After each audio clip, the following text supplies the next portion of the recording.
Welcome to the Business Spotlight podcast. My name is Kay Cote, and I am your host here on the show today. And today I have Ian Salisbury, CEO of Aspiration Training, as my guest. We're going to be learning about his business, his journey to business ownership, best practices he's learned, and maybe some challenges that he's faced to give you that inside look to what it's like to own and operate a business. If this is your first time on our channel, be sure to like and subscribe to get notifications when we drop episodes like this. Welcome, Ian. It's so great to meet you. Thanks for being on the show. Thanks for inviting me. Of course. Well, before we dive into all things business, I'd love to learn about you. Can you share a bit about yourself? Yeah, sure. Particularly from a business point of view, I started in retail. I worked for sort of over 10 years for a company called PC World that people of a certain age around the UK will remember. So I ran very big electrical retail outlets in single site and then multi-site across the country. And that gave me an amazing grounding in managing people, I think, because the you can imagine the amount of people that work in these stores and the challenges that you come across, and whether that's and also customer issues and so forth. And then I kind of fell into doing other people-related things. So I kind of moved from retail into programs that were very much about helping people get back into work, particularly if they've been long-term unemployed, very much government-funded sort of things. And then from that, I discovered apprenticeships and never really looked back. And I've been working in and around apprenticeships for about 10 years now. And that's definitely where my passion is these days. Oh, that's incredible. I love to hear that journey. Now, how did you get started in your business? How did that come about? Well, I was quite lucky actually, because when I left my previous business, I had an opportunity to take a few months to find the right role for me. And I was very much looking for this kind of business. So, a business that was doing license to practice qualifications. So, that's the kind of things we teach dental nurses, people that work in early years, like nurseries and so forth, people that work in care homes. So these are all areas that people really appreciate the training. They want to do the training, and in many places, it's mandated to do for from a government point of view as well. So they're areas that we know there's always going to be really positive demand, and the best training happens when people really want it, not because they've been sort of shoehorned into doing it because they need it or because it's free training in some instances and so forth. So I really wanted something where people wanted to be part of it, and that's where you find the very best teaching experiences as well. Everything we do is vocational training, so very much work based, and so it's about helping people develop their careers. But actually, we want people that are doing it because they really want to be in that sector, I suppose. Definitely. It sounds like an incredible service. Well, before we dive into a little deeper, I'd love to learn about your team and the team you've developed around this. So tell me about your team. How many team members do you have, and what is your company culture like? So we've got about 200 people in the organisation. We split across England and Wales, and we split the business in that way because education has devolved in the UK. So we've got different funding rules, different inspectorates, different funding bodies even across England and Wales. So that's why we split the business into those two parts. But you mentioned culture, and that's probably the most important part of what we do. The reason I say that is most of what we do is government funded. So the price is kind of set. We can't have a sale, we can't do a promotion on it to generate more business. And also the qualifications we do are standardized official qualifications. So my qualification is no different or better than someone else's because they're all registered in the same way. So really the only difference is the people that are delivering that service and that teaching. And so that's why culture is so important to us, because the only way to really get an edge is by having better people. I often say I don't manufacture things. I can't buy the inputs cheaper or be more efficient in the process like that. Everything we've got is about how engaging our teaching team are, how engaging the people are that are going out and engaging new employers and joining and working with us. And so that's where we think we've got a real edge. So that's where the culture comes from. Um, we focus on high performing culture. We talk about that a lot. So there's a load of elements to that. We could do a whole show just talking about culture, to be honest. But the main elements for me is we hire for attitude. So we're looking for people with the right values and behaviors. Yes, you need certain amounts of skills to do our roles. And particularly you have to have worked in the setting, the vocations that you're teaching. But broadly beyond that, we can teach the skills that you need to be successful. And then we talk very much about setting very clear goals and holding people accountable to them. So I guess that's performance management and being quite challenging in that. And then we focus really heavily on developing our team, supporting their training, hoping they feel engaged. So we focus on things like best company to work for and things like that. And then finally, we try and do it with some fun and enjoyment as well. Because again, if you haven't got a bit of fun in your work, then it's a bit difficult to carry on doing it with high pace all the time, isn't it? I agree 100%. Oh, well, that is incredible. Well, thank you for sharing about your team and the culture you're developing there. And I completely agree with that. It's so important. And it just makes for a happier group of people, which leads to higher performing as well. And looking at, kind of shifting gears into your clients now. If I were to walk in your doors, check out your website, how would I know I'd be the right client for you? An interesting question. And one of our struggles sometimes is understanding who our customer is, because we always think we've got kind of free customers. So the government pay the bills, so they're our customer. We've got to look after them and keep them happy. The employer makes the decision about whether they're going to work with us as a training provider. But actually, the person doing all the hard work and actually using the majority of our service is the learner, because they're the one that's got to actually do the learning, pass the exams at the end, and so forth. So we quite focused on, we talk a lot about stakeholders rather than customers, probably in our sector because it's education, and we think very heavily about how we engage across that whole range. But from an employer point of view, I'd like to think if you had a vacancy and you worked in dental nursing, early years or care, we could find a great person for you free of charge, and then do the training they require to be great at their job and add value to your business. And the best thing for us is, whether it's a learner or an employer, is about how engaged they are in the process.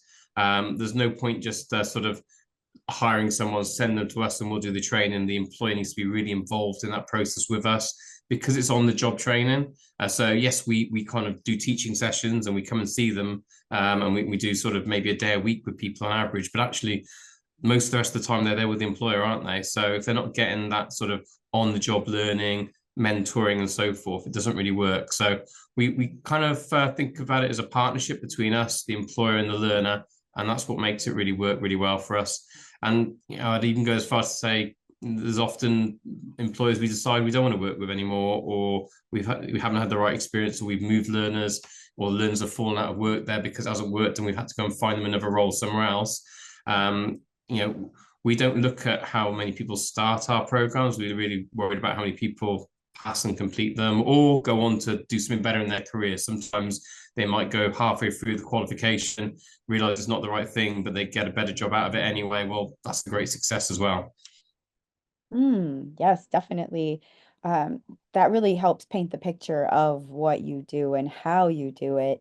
And looking at, business so far, and how long did you say you were in business? So the business itself has been going for over 20 years. I joined about 8 years ago. We're a privately owned business. The principal owners are still part of the business now, although the previous CEO stepped back to be non-exec when I joined, to sort of take the business forward. But that gives us a good long-term view. I don't think we're trying to sort of be something different, or change ownership every sort of 3 to 5 years or anything else. I think that gives us some real stability, and we're quite focused on the longer view. Apprenticeship policy changes all the time. In fact, government policy on a lot of things change all the time, and a lot of our work, and my job particularly, is about helping shape that, advising. I sit on the trade board as well, for the sector, so I try and help with government policy changes and sort of the implications and positives and negatives of things that could change. But it's very important to take a longer term view. And also remember, we've got learners that have got sort of 2 year programs with us sometimes. And so we've got to make sure that what we're doing now is going to work for them over the next 2 years. And you have very long-term relationships with these learners and their employers, because you might have some of these employers that take on people every few months. And so every time you start a new person, well, that's another year, 2 year commitment you're making with that learner and that employer. So we very much take a longer term view, I think. Definitely. That makes a lot of sense. Looking at how you're putting yourself out there as a business to gain more, more partnerships, more clients, how are you currently marketing in the industry? So we actually, one of the big changes we made in the last sort of 6 or 7 months is we brought a new commercial director in. and we've sort of changed our approach to how we engage with employers mainly rather than learners. I think we've always been very successful with engaging learners. I think we get somewhere between 1,500 and 2,000 people visit aspirationtraining.com every month and apply for vacancies in the apprenticeship world. And actually, we've got more than enough people that want to do the work. What we need is more and more employers that are willing to give often younger people, but not always, a real chance to develop their skills within their organization and really add value to their business. So we've always been very SME dominated in terms of our employer mix, partly because that's what we're working with nurseries and dental practices and care homes, but there's also big groups in all those areas as well. And that's somewhere we've started to make some headway in doing more to engage in. We can cover nationally for most of our programs now, which we couldn't do before. And that really helps us. We've got people that maybe have got sites all over the England and Wales. Oh, definitely. Looking at your years in business there, I like to share a bit of inspiration on this show. So, what is something that you were challenged with in your business that you were able to overcome? Goodness me, there's so many. I think one of the biggest things we get is because we're very reliant on government policy. When governments change or government policy changes, we have to react really, really quickly. And we've got to do that in such a way that isn't going to damage relationships with employers and learners. So very recently, there was a change about functional skills. So this is the English and maths requirement within apprenticeships. It's a really positive thing on the whole because it was stopping people from getting qualifications with artificial barriers for bits of maths they didn't really need for their job. So there's no part of working with young babies and children in nurseries that needs you to know probability, but probability was part of what they were tested on. So not logical. So anyway, great change, really positive. It's been campaigned for years. But then one of the challenges was because of other legislation in the UK, it's only changed for learners that are 19 and older. And so now you've got 16 to 18-year-olds who do apprenticeships with us that still have to do the English and maths because of their age. And so one of the challenges we're having at the moment is really working with employers to say, whoa, don't cut out the 16 to 18-year-olds because it makes it harder. There's some real value to working with that younger client group, and we'll support. We'll get them there. We'll work through the English and maths with you, as we always have done. So that's been a real live challenge we've had at the moment, is to make sure that there's real positives to that policy, but there's also unintended consequences of those changes. And what we don't want to do is negatively impact on our younger potential learners that are coming onto the programs now.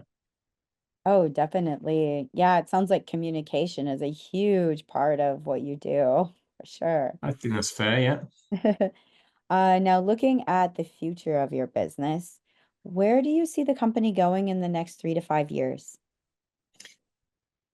I mean, I suppose everyone wants to grow their business, and there's good reason for us because prices are kind of set and they don't really go up particularly. That or certainly not in line with our costs. Then it's really important that every year we grow our business and or become more efficient. Just to stand still, let alone to actually be able to be more profitable, so we can reinvest in various other things. So there's lots of positive things we're doing. We've really embraced a couple of AI tools over the last couple of years, which has really helped our teaching team be more efficient, spend less time marking and writing up reports, which I'm sure you won't be surprised to know is not their favorite part of the job. And that allows them to have more time with the learners. And we also have a generation of learners coming through now, particularly our younger learners that had a very COVID interrupted education, and sometimes have much wider learning needs than we had before. So quite a lot of what my teaching team do isn't necessarily about just passing on knowledge and teaching in that way, but it's that, I guess we call it pastoral care, really supporting particularly our younger learners, but not always, with some of the other challenges that they have in their life, which will get in the way of their education and their career if we don't resolve them. So I think the fact that we're becoming more efficient and getting rid of or reducing down the time we spend on tasks that people don't really enjoy doing, and still adding value, but then giving more time with learners, I think has been really important. And in terms of growth, I think I mentioned we've kind of targeting a different demographic of employers now. That's starting to have some real positive feedback. We've also acquired 2 small businesses in the last 12 months, and we've got another one that we are in the process of working with now, which will give us much more commercial training as well.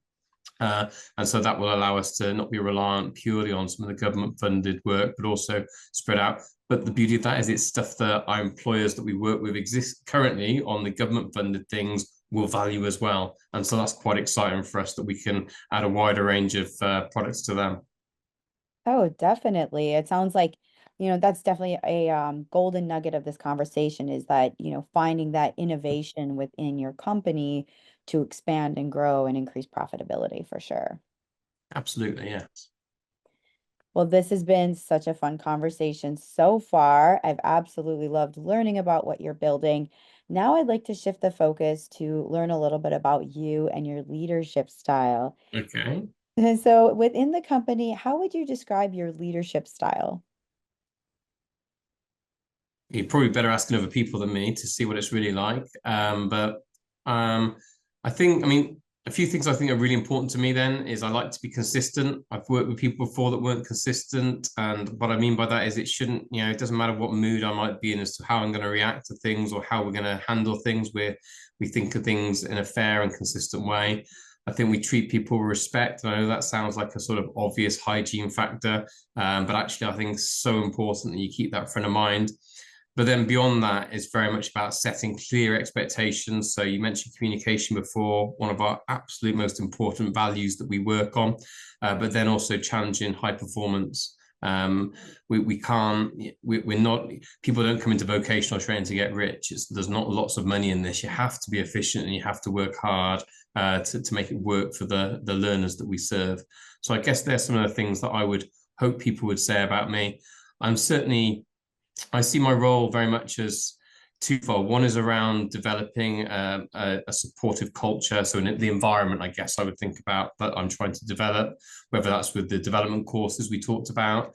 I think of our managers and people in more senior positions, something like half have come up through the ranks within the business. Okay, so they're people that have been developed through different roles over the years, which I think is a fantastic thing to be able to sort of, I guess, boast about.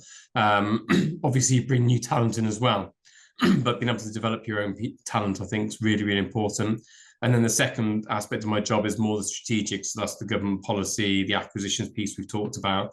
But that's really the two things I think are important in my kind of role. And look, I'm very lucky. I've been here 8 years. I've built a fantastic team around me in terms of all the different functions, whether that's people, IT, finance functions, etc. We've got really strong functional support as well. Definitely. Well, thank you for sharing about yourself, your role, and your leadership style. Before we wrap up, I'd love to get into our rapid fire Q&A where I ask Okay. you 4 questions that you answer very top of mind. Okay. So ready for some rapid fire? Let's do it. All right. Question number one is, what is the key to success for you? That's not very rapid. I paused. Do you know what? I met someone once who said they interviewed loads and loads of top, executives, like thousands over the years, famous people as well. And he said there's two things that the most successful people tend to have in common. They know exactly what they want, and they've got absolute belief they're going to get it. And I think believing in yourself and what you're going to do is so important. And that's the sort of thing I tell my daughters about as well, about having belief. Think about the internal narrative you talk yourself. So I think knowing where you're going to go, which sometimes is hard work to work out, and believing in yourself. But both of those things you can develop. That is powerful. I wrote that one down. I'm gonna put that as Yeah, not very rapid. Sorry, that was my longest answer for a rapid fire question. I feel embarrassed. that. No, that is totally okay. The second question is, what is a piece of advice you have for other business owners? Oh, I think I might have given that the last one, didn't I?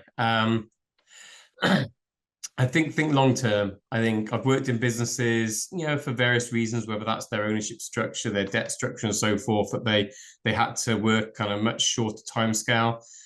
I've never seen that to be successful. I think you have to work on longer time horizons. So I think always be thinking the long term. There's always pressure for short term results and short term impact. But actually, what people in any business want is that sort of longer term sustainability of the business. And so I think always keep that in mind, no matter what the pressure is to deliver short term results. Yes, they've got to be done, but keep that eye on the long term with my advice. Definitely. Number three is it could be either a book that you've read recently or like a podcast that you've listened to, just something that's impacted you. So I recently saw him speak and then read his book, TJ, I think his name is Power. What an amazing name for an author. And the book's The Dose. And it's all about, I think, I can't remember all of them, but dopamine, serotonin, et cetera, and how that's works in your brain, and then all the habits. So is that all the things you might talk about, like gut health and sleep and exercise and all things we know, cold showers, etc., that are positive things, but he kind of links what's happening in your body to make that work. And I found that I've recommended to so many people already. So that's definitely my latest recommendation. Oh, I wrote that one down too. I'm excited to check. Yeah, definitely read that. It's an impressive book. I liked it. Awesome. Thank you for sharing that. And the final question is, if you could wave a magic wand and rapidly improve one aspect of your business, what would it be? It would definitely be have more employers that we're able to give us vacancies to support more people into careers. We've got loads of people that want to be dental nurses, work in early years, work in care. And these are difficult jobs as well. They're not particularly well paid, some of those jobs, but they are rewarding vocations. And like I say, thousands of people come through our website every month applying for the roles we have. And if I had twice as many roles, we could help twice as many people. So that would be my magic wand, which is what we're working very hard to try and do, of course. Definitely. Well, thank you so much, Ian. Before we get to the final question, let's get our community in touch with you. How can people connect with your business online? Aspirationtraining.com. So yeah, if you go on there, if you're a learner, you can see all the vacancies that are available to apply for. So please do that. And if you're an employer and you want to know a little bit more, want us to support you into recruiting people for your business or training your existing staff, inquire there. We'll get back to you really quickly. Wonderful. Thank you for sharing that. And for our final question today, what is most inspiring to you today? Oh, that's an easy one. So every year we do an award ceremony with our learners and employers. And bad news to the employers, it's always the learners that are the most inspiring. There's a young lady this year that won, and she came up on stage to get the award. She had this amazing dress that she got just for the event with her trainers on, which looked awesome and cool. And as she got there, she was really nervous. She whispered, "I've never been on a stage in my life before." And there was a video of her journey and what she'd gone through, how she got into the role, how she developed through it, and now into an apprenticeship. It's things like that when you see genuinely the impact that my team are having on people's lives every day. That's the sort of stuff that really motivates you. Oh, definitely. Well, you inspired me for my day. And to everyone watching and listening, be sure to listen to this a couple times through. There's so many great nuggets of advice and just your transparency for sharing about you and your business. So thank you so much, Ian. It's been a joy to talk to you today. Thank you very much as well.